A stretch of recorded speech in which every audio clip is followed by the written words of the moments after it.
Hey guys, I am back with another quest request. This one is for you, Dominique. So in this one, we're interested to find out how the magnitude of the force between two charges is going to get affected by the distance between them. In this particular configuration, we have two charges that are separated from one another by 6 centimeters, and somehow we know when they are in that configuration, there is a 16 Newton amount of force between them. But then we're also interested to find out, oh, what happens if we pull them apart, if we remove them from one another by a longer distance. Exactly how long? 14 centimeters long. So exhibit A, I have my two charges here. I don't know exactly how much, and we don't need it as it turns out. Exhibit B, I want to take them apart and put them in 14 centimeters. So I'm going to leave this guy where he is, but I will remove the second charge a little further so that now they are 14 centimeters apart. I want to call them scenario 1 and 2 very creatively, and then I put a circle in between them. So the notation usually goes like this. This is Coulomb's law. The force between two charges is calculated by this formula, which is the inverse square law. K is the electrostatic constant. Q1 and Q2 are respectively the two charges that are involved in this configuration, and D12 is the distance between charge 1 and charge 2. So to avoid writing a lot of indices, I am not writing down F12, or this would be F12 usually on a regular basis, right? But I just want to call them F1 in circle and F2 in a circle so that I don't have to write down the distance, well, a lot of indices, sorry.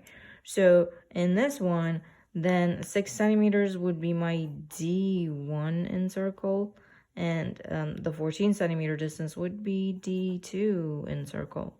Now, looking at this, we can cheat off of this equation a little bit. Looking at this, we can convince ourselves, I hope, that the amount of force between two charges is directly related to how big the charges are or how small the charges are, but it is inversely related to how far apart from each other they are. And not only that, it's inverse squared.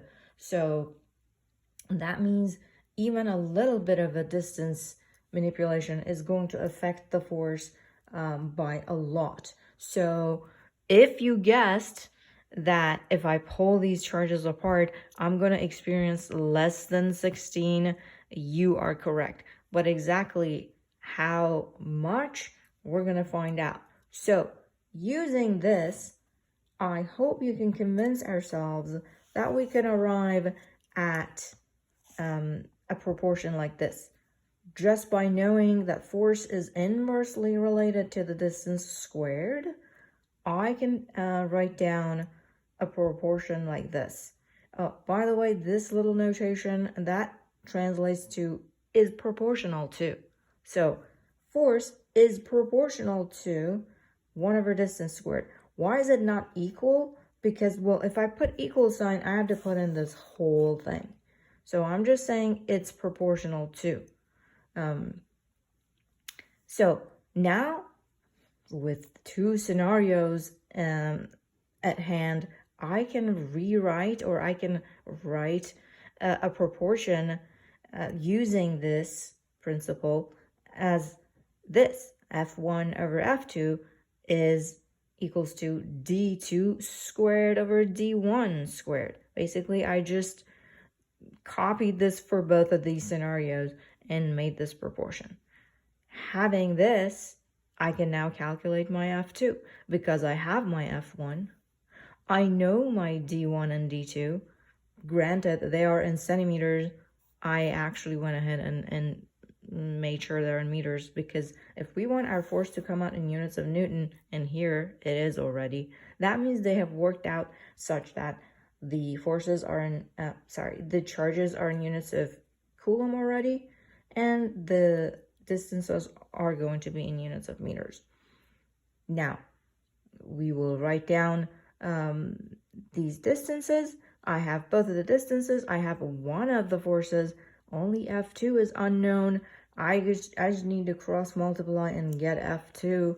If you do that, you will get F2 equals F1 times D1 squared divided by D2 squared. If you put in your numbers and punch them into your calculators, you're going to get, for F1, we know it's 16 newtons. D1 is 6 centimeters, but it's going to be 6 times 10 to the negative 2 meters squared.